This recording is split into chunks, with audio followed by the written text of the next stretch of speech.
All right, so as we gather back, let's just start with some just kind of impressions of the text so far and impressions on how it's landing. Either just interesting ideas or questions you might be having. And you can just popcorn yourselves and unmute as you feel inspired. Well, maybe I'm really simplifying things,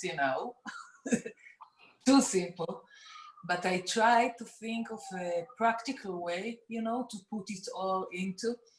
And I thought that maybe while entering a situation, it is best to be aware, first of all, in advance, okay?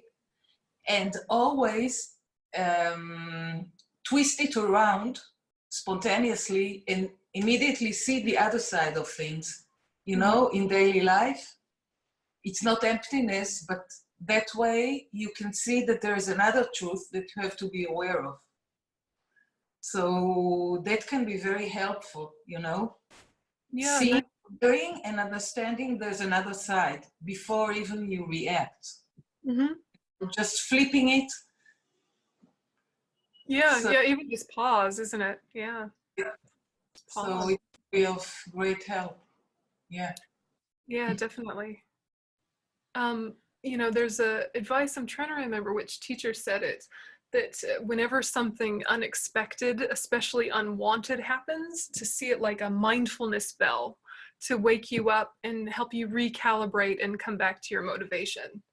So the very thing you didn't want kind of broke the spell of whatever kind of trajectory your day was on. You had this plan and this plan and this plan, and then something happened and it actually brought you back to, oh, right, what is the point of all this? And you came back to your motivation.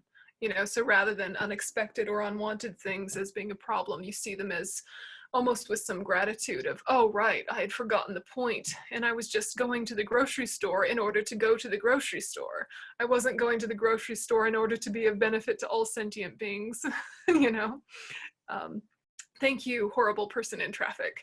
I'm awake now.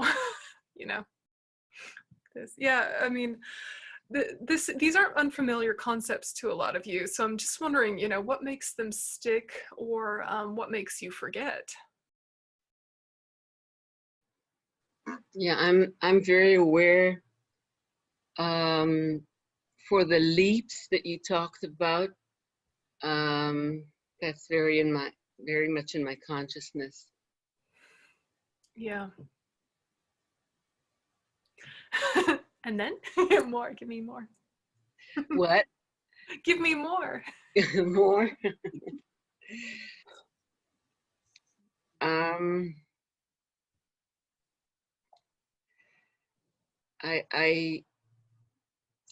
just aware of the leap that we can do from feeling very charged and wanting to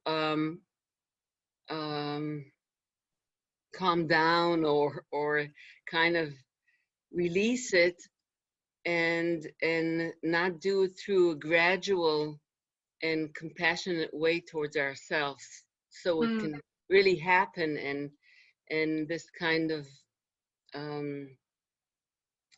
release of inflictions can really appear. I mean, spontaneously, because of this graduality of the process. Yeah. Yeah, I think sometimes, if we use our senses for us instead of against us, if you're a very visual person, you can think of some imagery that immediately brings to mind the verse. Like, I was thinking, I spilled some coffee on a sheet yesterday, and I immediately poured water on it to get the stain out. And so this like very black, scary stain of my coffee, it just went boom as soon as I poured water on it right away, and the stain came right out.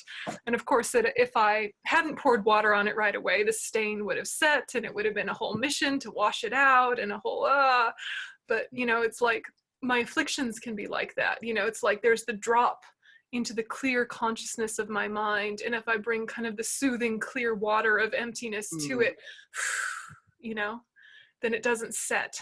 The stain doesn't set. You know, so some sort of like visual imagery or tactile sort of feeling, or, you know, sound, or whatever kind of works for you, or the words themselves, if you're kind of a poetic creature, add more reinforcement to it so it will stay with you in everyday life. One thing that happens to me is that I can perhaps sometimes maintain my center in a difficult situation, but there's another person who will be coming back at me with, don't be so patronizing, don't give me all your Buddhist shit.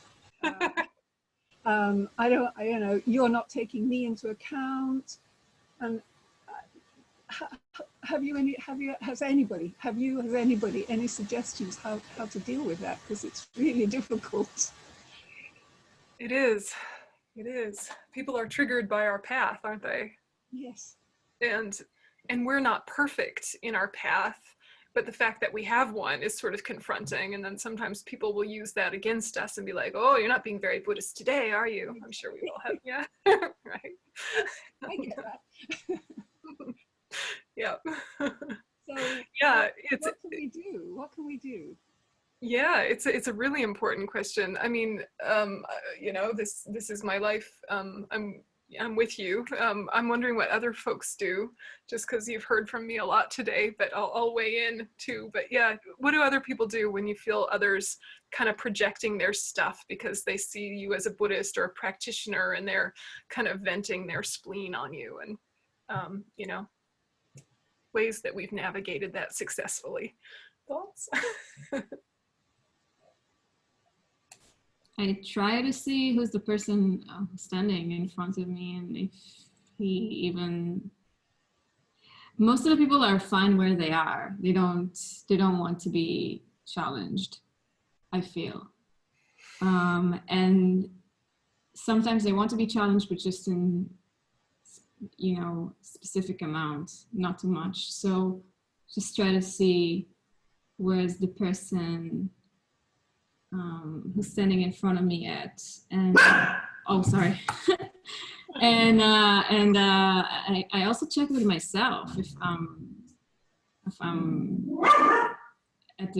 okay. I mean, if I'm doing what I'm preaching, because most of the time I don't, to be honest. I don't know. Yeah, exactly. I think that we might underestimate the impact of our path on our friends and family. You know, we might not even talk about our path. We might not even talk about our beliefs. We might not talk about our meditation practice. But the fact that we have one has a huge impact on the people around us. And I think most people are seeking and do want more depth and do want more kindness and clarity, and are very invested in keeping their habits, and are very invested in wanting to be seen as a good person. And, you know, it's like, I do want to change, but not enough to change, you know, and all of us are like this. But I think the fact that we're Buddhist, it's something that I think we can really only communicate in actions and mentality, and very rarely in words. You know, the tradition is that, you know, you only teach when you're requested, right? You only teach when you're requested, because that's showing a receptivity on the part of the person asking. That means they want to hear it. And even people who want to hear it don't really want to hear it. You know, they only want to hear just a little bit at a time, drop by drop, just what they're ready to take on board, very gently, let alone people who aren't asking. So, you know, I think that very deep listening of, when people are complaining about something or are complaining about us as an individual, how ordinary can we make our language? How direct and ordinary and colloquial can we make our language? And like Yanab was saying, talk to the person in front of us, not kind of talk the big picture and the big answer and the big antidote, but just who is it in front of us and what they have space to hear. And what all they might have space to hear is us having some self-deprecating humor of, I know, I'm so full of it. Here I am being a Buddhist, and then I got impatient at the restaurant waitress. It's just crazy, I'm full of it. you know, and to like almost acknowledge our own hypocrisy with some humor kind of gives some space for people to be able to then eventually, as time goes by, ask questions. You know, I noticed that with my friends and family here, that they're very happy to see me and they want to share their life and what they're up to, but they don't really want to know what I do with my day. Like, they're sort of curious, but then as soon as I start going into it, they're like, well, anyway. And it's kind of like, I guess people want to be reassured that they're good people. And when you're being a professional good person, that can be a bit triggering. And so if you're a professional good person because you're a doctor, or you're a professional good person because you're a therapist, or you're a good person because you're a Buddhist, or if you have that kind of branding, even if you're just living your life, being a nice person, not judging people too harshly, people have all sorts of stuff come up. You know, people are always apologizing for drinking alcohol in front of me when I hadn't even noticed that they were drinking until they told me, you know, or they swat a mosquito and apologize to me. I'm like, apologize to the mosquito, man. Like, it's your, you know. So it's something to just kind of sit with what creates space around me and flexibility and openness so that people feel like they could tease me and that I would still love them, and that they could even tease my path and I wouldn't be defensive about it. You know, it's just kind of like, just like your negative states of mind, trying not to take your path too seriously, even though it's the most important, precious thing to you. It's still, even the Dharma is empty of inherent existence. And your identity as a Buddhist is empty of inherent existence. You know, even that can be an over-identification. And it's delicate because we're trying the best we can, and we see, because we're Buddhist and we're trying to practice, we see our own hypocrisy and we see our inconsistencies already. And so then if someone else is pointing them out, we're like, I know, I'm working on it, I'm sorry. But, you know, that whole reactivity is another symptom of over-identifying with afflictions, over-identifying with behaviors. You know, so if someone is feeling patronized or feeling condescended to, just say, whoops, that wasn't what I meant to do. I'll stop. You know. Thank you very much. But each relationship is different and you've got to take it case by case. But it's a bit like if someone's on a new diet and it's working really well for them, like, and they're telling everyone about their Atkins diet or their paleo diet or whatever, and you're just like, yeah, I get it, vegetables are important, try and move sometimes. Yes, good, shut up. You know, when people tell you about their new diet, nevertheless, it is a good diet and they are getting healthy and that's wonderful. But the very fact of their diet sometimes makes you go, I try to eat vegetables. You know, you're like suddenly defensive about your own diet, you know? And it doesn't mean that you don't think that eating healthy isn't important, or you don't think that exercise isn't important, but the fact of them being focused on it shows you your own deficiencies. You don't need them to tell you. Yes. Right? But the fact that they're on a diet and the fact that they're exercising more might kind of inspire you, and you go, oh, right, they just fit in a bike ride right after work.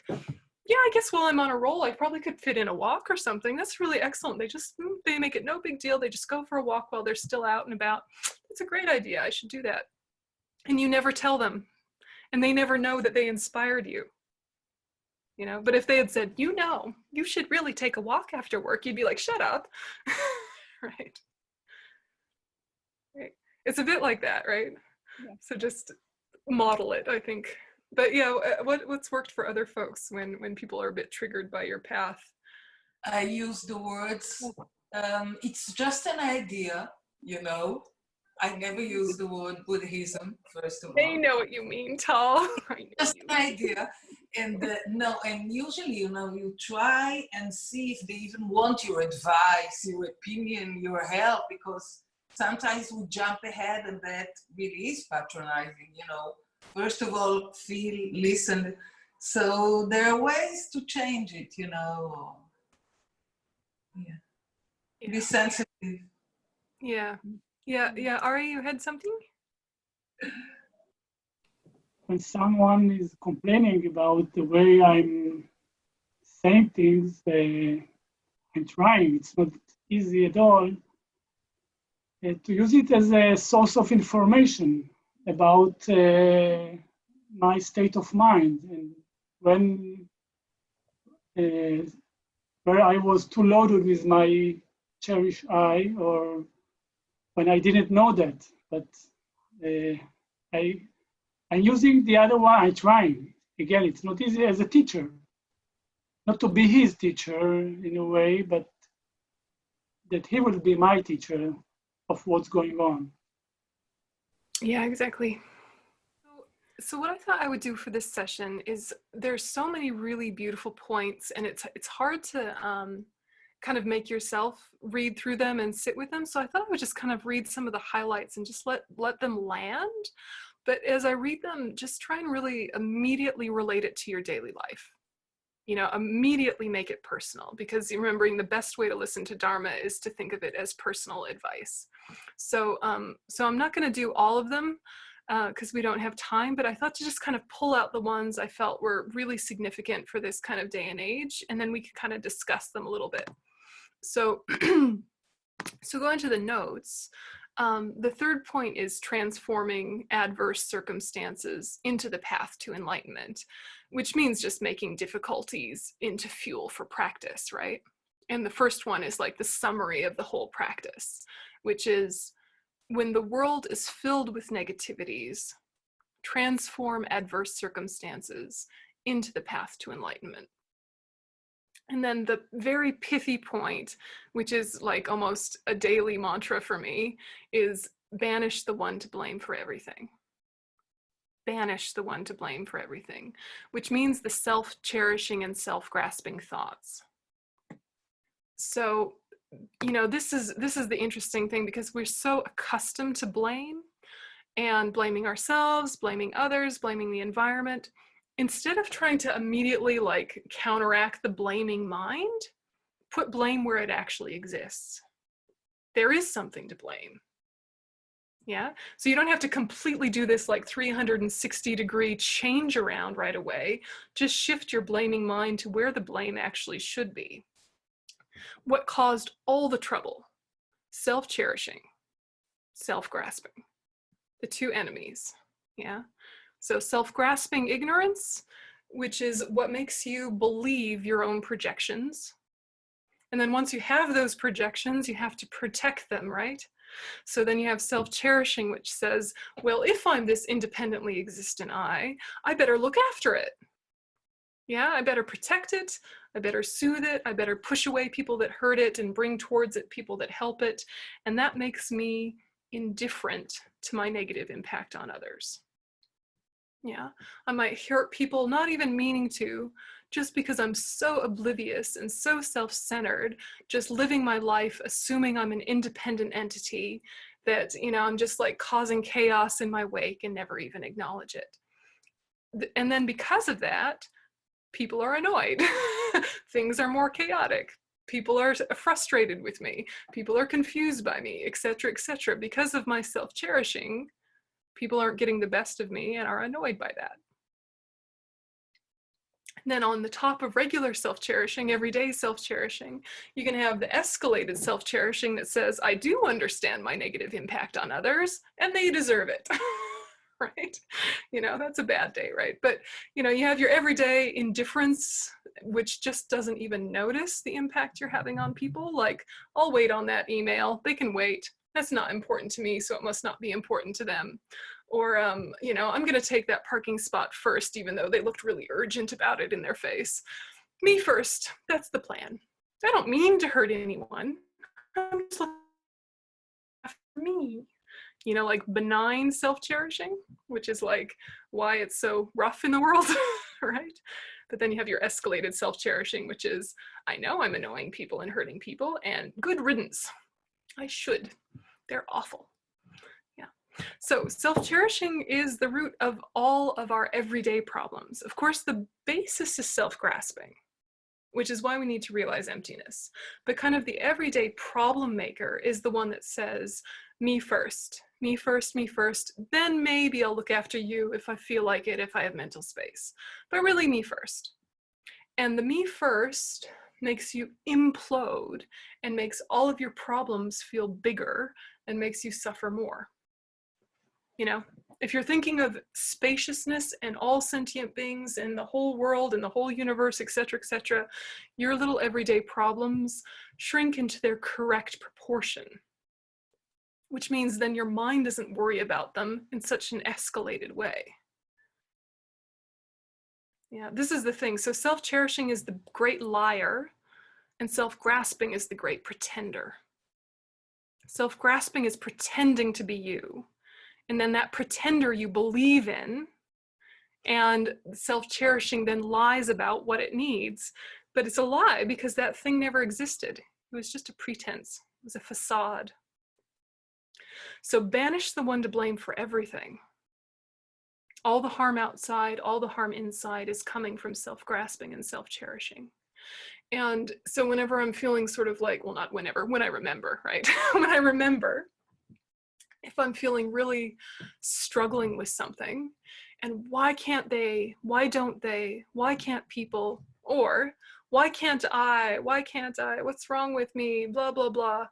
Just take a step back, banish the one to blame for everything. The self-cherishing thought. Yeah. So then there's two antidotes, aren't there? Do you remember? The antidote to self-cherishing is? Generosity? Related. Certainly related. Compassion?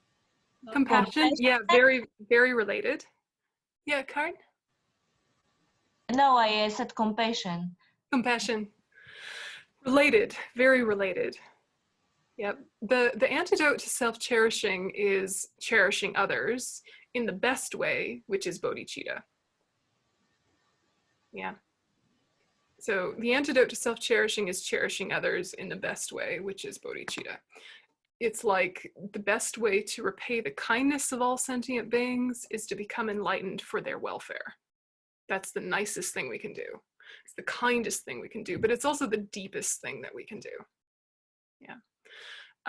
And then in the immediate, if we're working on overcoming self-cherishing, we are a lot easier to be around as well, because things aren't all about us. So it feels like a paradox, right? Because in order to have cherishing others, in order to have bodhicitta, you have to be very self-aware, but not self-conscious. You have to be hyper self-aware without being self-obsessed. It's like a paradox, but it's not. They're kind of two different ways of being. But what can happen, especially with Dharma students, is you're trying to be more self-aware. You really genuinely are. And in doing that, you become more self-obsessed. So sometimes people get a little bit worse before they get better, because they're like, actually, there's a lot going on in my brain and now I need to deal with it. Whereas before they were just getting on with their day and they were just getting on with life and they were just being a good family person and a good coworker, but now they're aware of all their thoughts and emotions and they're like, oh my gosh, so much to address. And they become difficult to be around. So this can happen until you find that balance of actually, it's not self-absorption, it's self-awareness. Yeah. So, you know, just kind of sitting with that. So that's your self-cherishing out of the way, but then self-grasping, the antidote, is the wisdom realizing emptiness. Yeah. So to stop believing the pretender, to break the spell of the pretense of who ignorance says you are, of who ignorance says everyone else is, of who ignorance says the world is, you need the wisdom realizing emptiness. Ignorance says you exist alone, independently. You are one little permanent independent entity and the world exists to either help or harm you. You're all alone in your little center of the universe and therefore you have to look after it. So it makes sense from a worldly perspective, but it's not truth. And all the layers of personality and race and nationality and religious identity and all forms of identity are layers upon layers on top of the pretender. You haven't even gotten to the pretender yet, you know? Ideas like, I am smart or I am stupid. I am well educated, I am uneducated. I am wealthy, I am poor. Those are not even getting to the pretender. Those are layers even on top of. But even those, you see they exist in a context. And when you remember that, the stress of identity releases. So the problem is not kind of identifying. The problem is over-identifying, personalizing, right? If you think, I am a wealthy person, that creates all sorts of divisions with people who are more wealthy than you or less wealthy than you, and whether you want to help them or want to harm them or judge them harshly or judge them kindly, that becomes a whole set of story opportunities. Whereas you say, I'm wealthy in the context of this society at this time, not from its own side, not permanently, not independently, then you can be like, yeah, relatively speaking, you know, and it's not an issue, right? But as soon as you start to fixate, then you create barriers, fear, attachment, etc.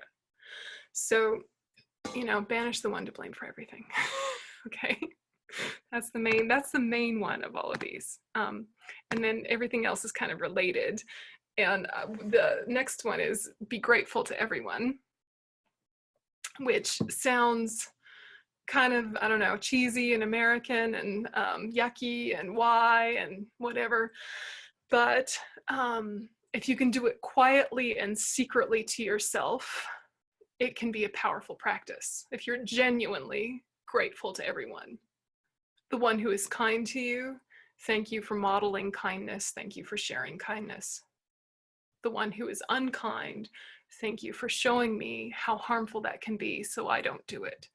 Thank you for exhausting my negative karma. Thank you for giving me another pathway of empathy and compassion. You know, there is a reason to be thankful and to be grateful for everything without pretending that everything is, quote, good. You know, it's not like becoming an Australian surfer who says, oh, it's all good, right? It's not that, it's not so simplistic. The Supreme Method is accompanied by 4 practices, meaning accumulating merit, purifying negativities, using the 4 opponent powers, feeding the ghosts, and offering to the Dharma Protectors. And these 2 are kind of interesting to unpack a little bit at the end. You guys know about accumulating merit, performing positive actions of body, speech, and mind. And you know about purifying negativities with the 4 opponent powers. But feeding the ghosts is kind of an interesting one. Yeah?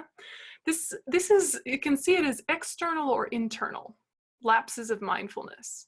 And this is what I was talking about before, of whenever something difficult happens, seeing it as kind of a mindfulness bell to wake you up. Pema Chodron explains it really beautifully, so I thought to just pull out the quote because she says it the best. It's in Start Where You Are. She says, feeding the ghosts involves relating to your unreasonableness. The way you relate to it is by making a relationship with it. Traditionally, you make a little torma or a little cake and you offer it.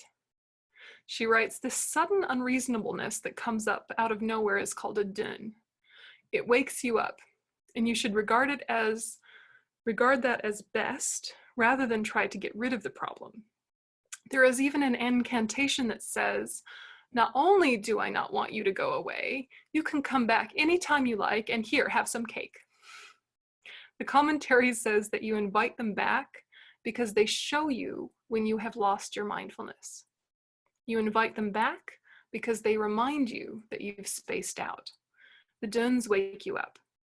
So this is, you know, one of these things where you can think of it external or literal or internal and emotional, but when you kind of feel randomly unreasonable, you know, when you just feel kind of a little bit irrational, a little bit emotional, a bit too invested in your own story, those kind of days. And then part of your mindfulness wakes up and you say, oh, don't be like that. Don't be like that. Don't be unreasonable. Remember the Dharma. Instead of kind of like bludgeoning yourself into submission or trying to like aggressively mind train yourself, you say, ah, this is interesting. Welcome, unreasonableness. Here is cake. Stay as long as you like. Let me examine you. This has shown me something interesting about myself. Let's get to know each other. So it's inviting it without saying that it's a good thing, but it's a good thing in terms of training. Do you know what I mean? So you'll see this happen in tantric practices if you've ever done an empowerment like with His Holiness online. Sometimes at the beginning, he does it less often now, but his attendant will come up with like 3 little cakes on a plate with some candles on it. And there's a whole like chanting, rice throwing extravaganza and incense being swung about. And there's just, it's a whole scene. And basically His Holiness is saying, my own and everyone else's superstitions exist. Let them all come. Here is your cake. Now go outside, and now we'll do the empowerment. Yeah, and it's this kind of symbolic gesture of saying, instead of pretending that we aren't superstitious and full of preconceptions and full of misunderstandings and fundamentalism, we say, come here, let me look at you. I'll look at you with kindness. I'll even offer you food. Stay here a moment. But now let's take you outside, but you can take the cake with you. Yeah, it's kind of clearing the space so that the next practice can happen with your superstitions managed or even gone. So it's symbolic, right? So he doesn't do it as often literally as he used to do, but you'll see other lamas do it. It's called the Gektor, offering the torma to the Geks, or the hindering spirits, or the Duns. So it's an interesting thing, but to remember that all of these cultural things have mind training underneath them. They're not just done because it's some random Tibetan cultural thing. I mean, occasionally that's the case, but usually there's a really cool mind training underneath. Yeah, so this feeding the ghosts is quite a cool one. And then offering to the Dharma Protectors is kind of the opposite of the same idea. So they can be seen as external forces that support practice with conditions, resources, etc., or internal mindfulness that protects you against negativities of body, speech, and mind. So in Tibetan Buddhism, this is most often also a wee cake or black tea or various kind of offerings of this type where you're saying, hindrances exist, yeah, and I need protection, but that protection isn't something that comes out of nowhere. There needs to be conditions for protection.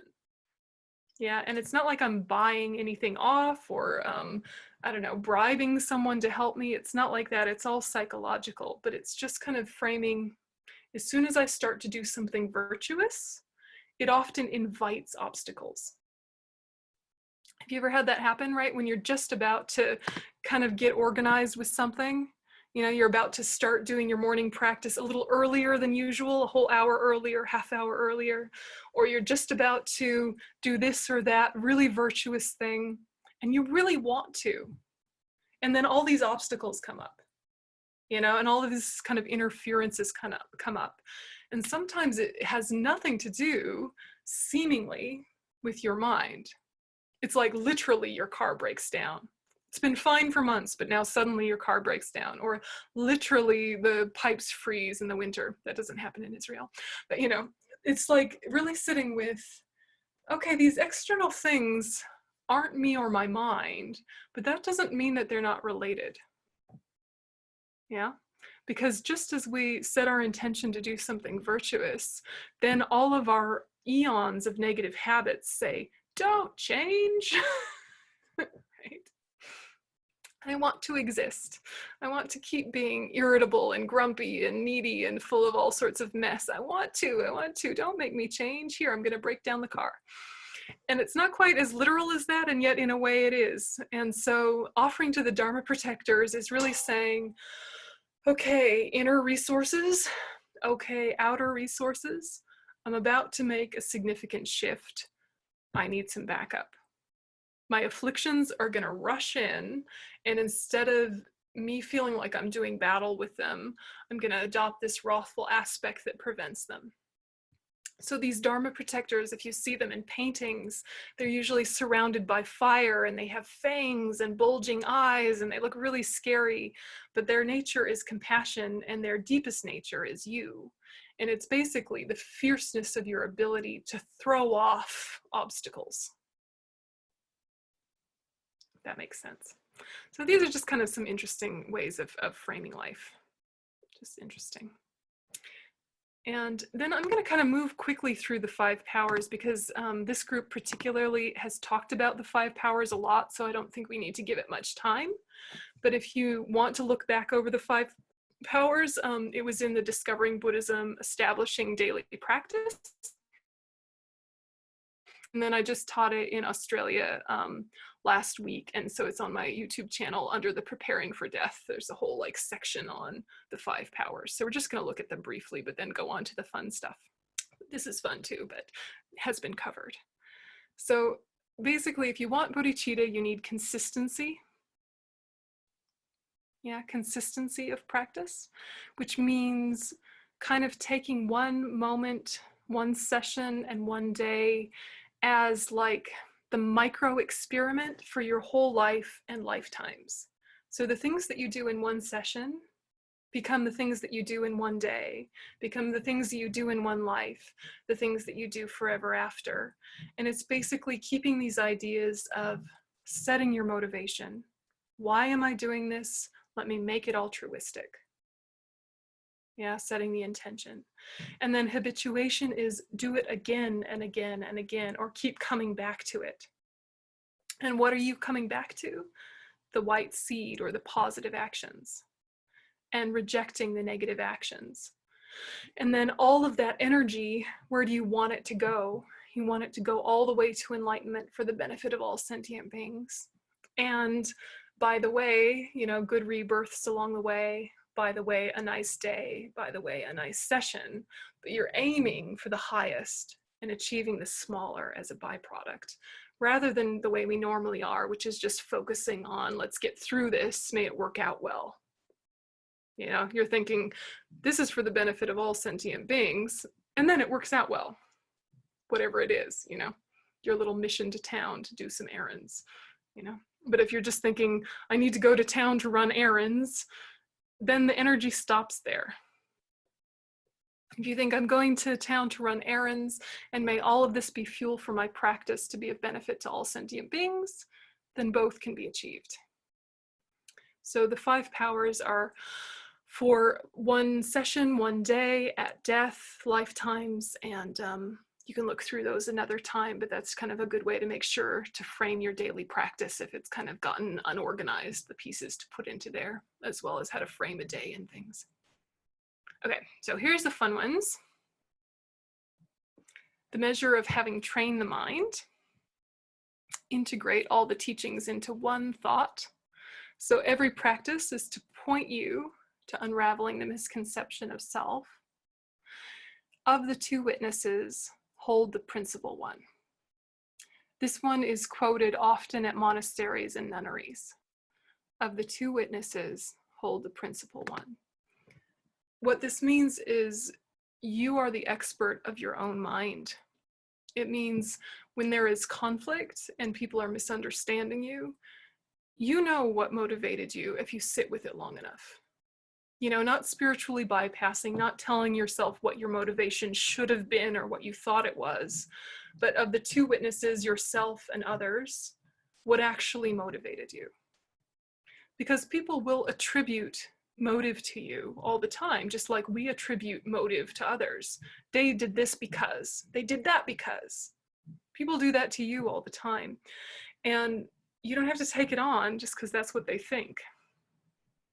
Yeah, so it's interesting that this is quoted in community a lot, because a lot of conflicts boil down to one person's intention was misunderstood, right, by another person. Do you think that's kind of the basis of a lot of conflict? Yes, one person's intention was misunderstood by someone else. And most of the time, people's intentions aren't to hurt people. When they're, you know, centered and focused and deciding something, they're not plotting to be evil dictators. There's only a handful of people plotting to be evil dictators. Some are plotting to be kind of greedy CEOs, but they probably think that they're good people and may be nice to their dog or something. But, you know, like, honestly, people are not as badly motivated as all that. They're distracted, right? People are distracted, and that's mostly why they hurt themselves and others. in terms of when people are blaming you, this is where that mind training verse comes in, of the two witnesses hold the principal one, you are your own witness. Is what they're saying true or not? And just because you don't want it to be true doesn't mean it isn't true, right? Sometimes people know you better than you know yourself, but just to sit with, just because people are projecting this and that on me doesn't make it true. How does that sit with you? I mean, it can be a very empowering way to live life, but, you're still, part of you is frustrated about being misunderstood. Still part of you is frustrated and wishes people would give you a break. But if you can hold on to this, like, I know what I meant, maybe it can diffuse the need to be defensive. Maybe. Yeah. Of the two witnesses, hold the principal one. That's something my abbot, my teacher, used to say to us a lot if we came to him with, so-and-so are having conflict about this and that, and we'd come and say, this is what I meant, and this is what I meant, and this is what I meant, and this is what I meant. And he would just say, the two witnesses hold the principal one. You each know what you meant. Decide what's of best to the community, to the family, to the workplace. It's kind of also an invitation to move on, because will you ever know everything that motivates another person? No, you barely know what motivates you. So just try and be with that, what motivates you.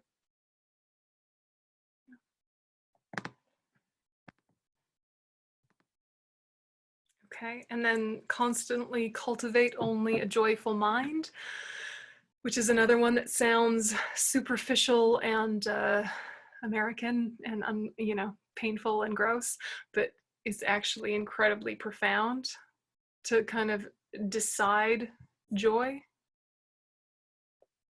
decide, not fake it, not force it, but decide to lean into the conditions that help bring out a happy mind, because a happy mind is usually kinder. Not an excited, attached mind, but a genuinely contented, happy mind is more kind, is more wise, is more spacious, and able to cultivate even deeper states of mind. So to say to yourself, constantly cultivate only a joyful mind, becomes this profound practice, because it doesn't necessarily come naturally all day. There's parts of the day where it's easy enough to be happy, and other parts where it's like, no, this is a struggle. What do you mean? So it's cultivate. It's not force. Like you cultivate the soil so that seeds will grow. And then the measure of having trained the mind, the main point of this point 5 is a trained mind retains control even when distracted. So this is just like your litmus test or your sign to yourself. If a point has stuck, then it will kick in even when you're like a bit distracted and frazzled. So, for example, a lot of us have the vow not to kill. So, knowing, have you really connected with your vow not to kill? A mosquito lands on your shoulder and you're talking to someone and you're so well trained that you just turn and blow it off your shoulder. You don't automatically whack it anymore. That's a sign that you've really integrated the fact that you have the vow not to kill. And that's something worth celebrating. And I think a lot of us are there already with a lot of our stuff, which is like, that kicks in even when I'm distracted. Of course, I'm trying not to be distracted generally, but even when I'm distracted, I don't hurt living beings. That is something epic to rejoice in. And then if you're not there yet, oh well, just work on it, right? Right? Oh well, just work on it.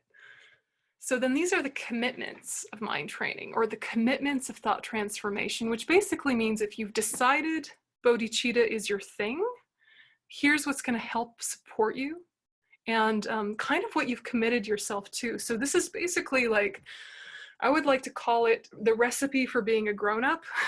Even though all of us are grown-ups, we're not really that grown-up sometimes.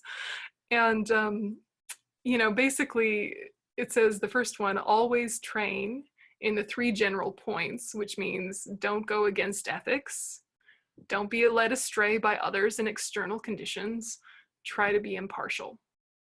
Just try, right? Change your attitude, but remain natural.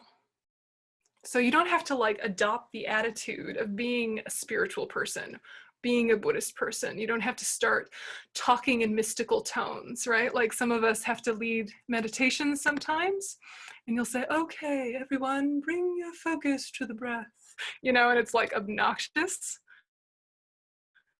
Like, be natural. Like, okay, everyone, bring your focus to the breath. That's how you talk normally. Talk that way. Right? You know, just because you're a Buddhist doesn't mean you have to wear your mala all the time. Wear it if you're going to be using it. Wear it if it's going to remind you of things. Don't do what they call in America virtue signaling, right? Like, look, I'm a Buddhist. Look, look, you know?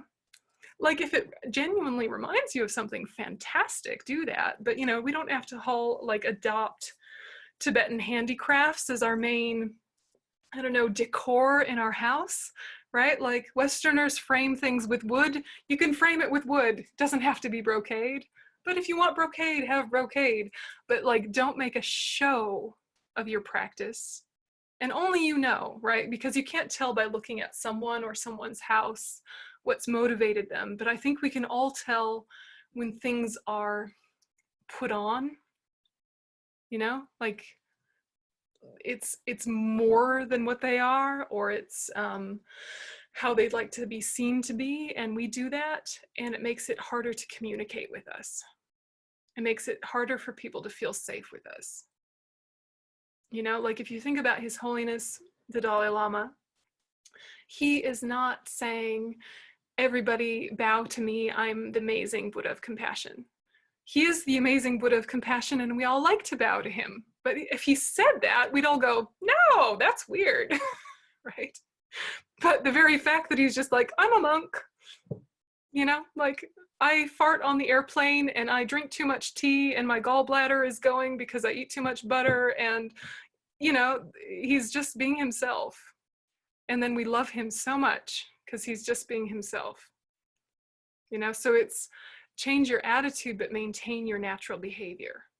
As we progress on the path, it's not like our personality changes, it's that the best aspects of our personality remain and the less favorable aspects of our personality drift. After 10 years of Buddhist practice, your close non-Buddhist friends should say, you seem a lot happier. You seem a lot kinder. You don't seem as stressed. Not, you're a totally different person. You know, that would be like, well, who are you then? What's going on? Do you know what I mean? So this one I think is really, really valuable. Change your attitude to a Dharma attitude, but you maintain your natural behavior. It can also like take the pressure off. You don't have to be any kind of way. You just be yourself, but with this better bodhicitta attitude. And then we have, don't speak of injured limbs, which means don't whine, right? Don't whine. And mind your own business means mind your own business, right? Like, don't get all up in each other's business.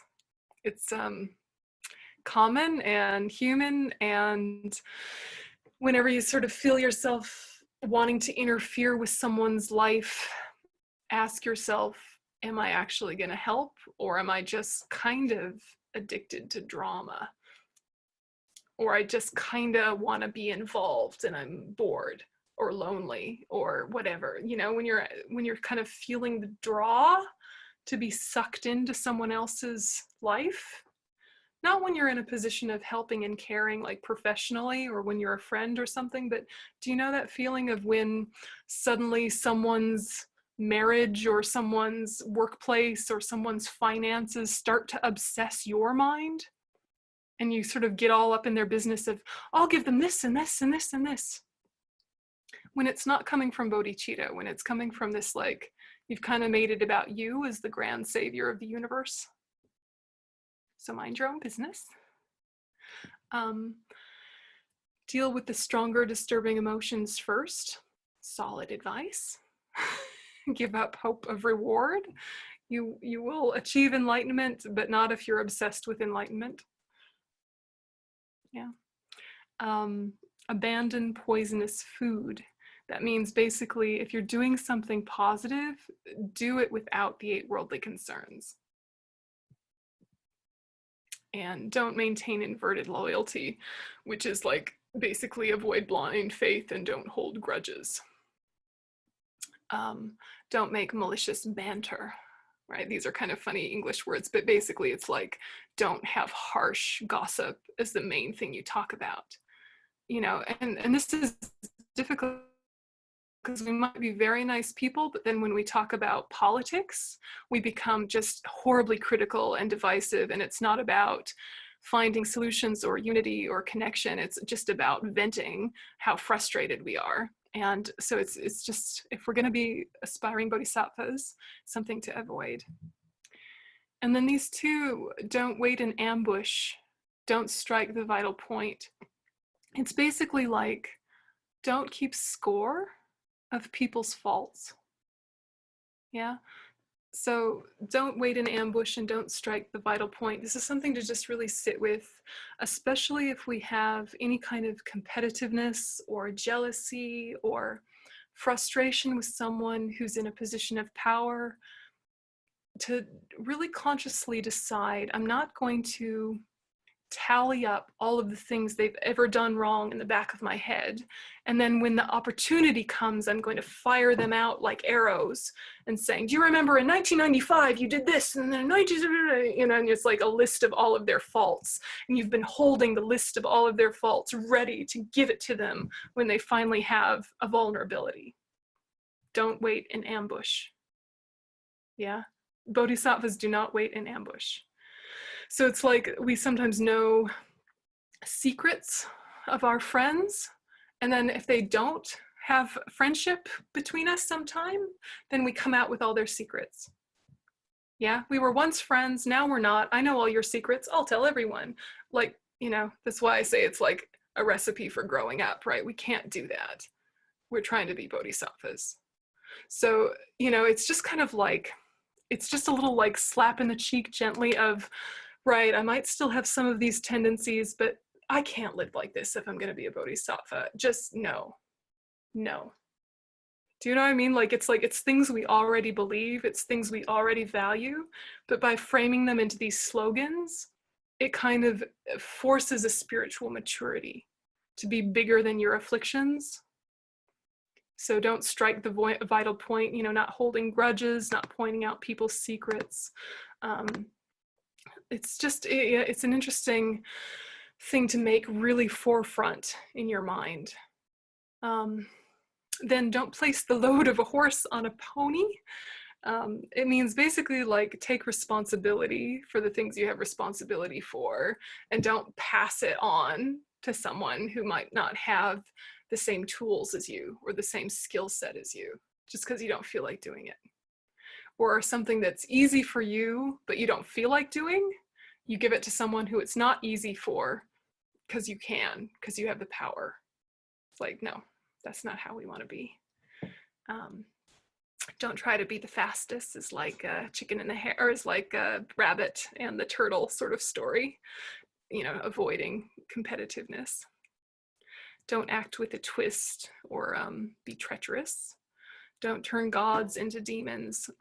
This is something that our lamas quote a lot. Don't turn gods into demons. This basically means don't take the Dharma and make it something it isn't. You know, don't take Dharma words and use them as weapons to hurt the feelings of your fellow Dharma practitioners. Don't take the Dharma and mix it with kind of some ambiguous new age pop psychology conglomerate and make it as another way to keep you stuck in samsara. Just make it more comfortable. You know, don't take something good and turn it into something bad.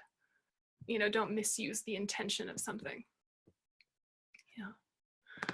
Doesn't mean you can't use other things, but call each thing what it is and see how they synchronize. Don't kind of mush it all together and, you know, make it into some sort of, I'll just take what's easy from everything and not what's difficult. And then classic, don't seek others' pain as a means to your own happiness. So the guidelines are similar, and some of them are just kind of fun, right? Which is basically, gosh, I love them so much. Always meditate on what provokes resentment. right? It's towards the center there. Always meditate on what provokes resentment. Don't be swayed by external conditions. And then, it goes down to don't expect applause. So basically, I think here in terms of today, always meditate on what provokes resentment. This can be so useful for meditating on emptiness. How do you think? Because what makes you resentful, or what makes you offended? Who is offended? Yeah, who is offended? Yeah, enough? When people takes my time for meditating, to be honest. The irony. No, seriously, like, to be honest, when work is so, when I have to work over hours and I don't have time to meditate, this is the things that I resent the most. Mm-hmm. So then how would you meditate on that? Well, if I have time, I did try all sorts of methods, because the past year I've battled with this a lot. And you talked about the feeding your demons thing. Yep. So I imagined my boss as this demon. Oh no. No, but wait for it, because it has a twist. Who's trying to take all my talent and all my time and I give it to him. Take it, have everything, because this is what you want. You want my talent, you want my time, you want what you are paying for. You're paying for my paycheck. And then I looked at him and I see if he's really happy when I give him everything that I have. And I realized things that I didn't see in myself before. I realized that I have more to offer than what I thought. I realized that I can meditate in times where I don't think I can meditate really. I can learn from situations I don't think that are Dharma necessarily. Mm. And I realized that he's just acting out of survival, really, and that arised compassion. But if I could remember it on a daily basis, it helped. But if I couldn't, then I couldn't. Yeah, and I think it's, you remember that meditation isn't always just sitting, and having your structured session, which of course is so important to do if you can, but always meditate on what provokes resentment also means, like, in the moment of your resentment, turn towards it. Like, it's like our resentment is like a spotlight zeroing in on the troublemaker. And if we take that same spotlight and turn it towards ourselves and ask, why this, of all the obnoxious things that people do, of all the difficult things in my life, why is this getting to me when a million other difficult things don't get to me? Why this? Like, I'm patient with this and I'm flexible with that, but this is really getting to me. Who is it getting to? Where is the I that is having this taken from it or this forced upon it? Where is it? And it can help you see the object of negation. It's like that very one that feels so harmed or so whatever becomes the very thing that has never been there at all. And you can see it in the moment of your resentment easier sometimes than when things are calm. When things are calm, the I doesn't seem to be a troublemaker. Yeah, and it's like, if I hadn't set up the target, then nothing would have been hit. Yeah, it's interesting. So whichever one of these is resonating with you, but if just kind of your after class follow-up, just pick one or two and write it down, stick it on your fridge, stick it on your computer, put a reminder in your phone, I don't know, but just one or two that is touching you, because this is how to keep Dharma in your daily life. You meet with something you didn't want and one of these comes up, and then you release the stress around it. Yeah, and then something else that you didn't want, you remember one of these, it releases the stress around it. So see how you go. But that's the nutshell version of mind training like the rays of the sun. And next week, we're just going to do meditation. So I won't be able to talk to you guys for a few months, but next week I will. And I'm just going to do very brief, remember this meditation? Okay, now let's do it. And it'll be a lot of guided meditations. And then afterwards, you can be like, okay, this part was easy, this part is hard, and it's just going to be a lot of meditation. So if you're in a meditation mood next week. So appreciate it, you guys, and nice to see you. Very nice to see you. And we'll just dedicate now with good old Shantideva, because it's Shantideva's study group. So if you have it, you can use it, and otherwise I will put it on the screen. Okay, and so if you can recite out loud, but you can put yourself on mute if you want to, but all together now. May all beings everywhere, plagued by sufferings of body and mind, obtain an ocean of happiness and joy by virtue of my merits. May no living creature suffer, commit evil, or ever fall ill. May no one be afraid or belittled with a mind weighed down by depression.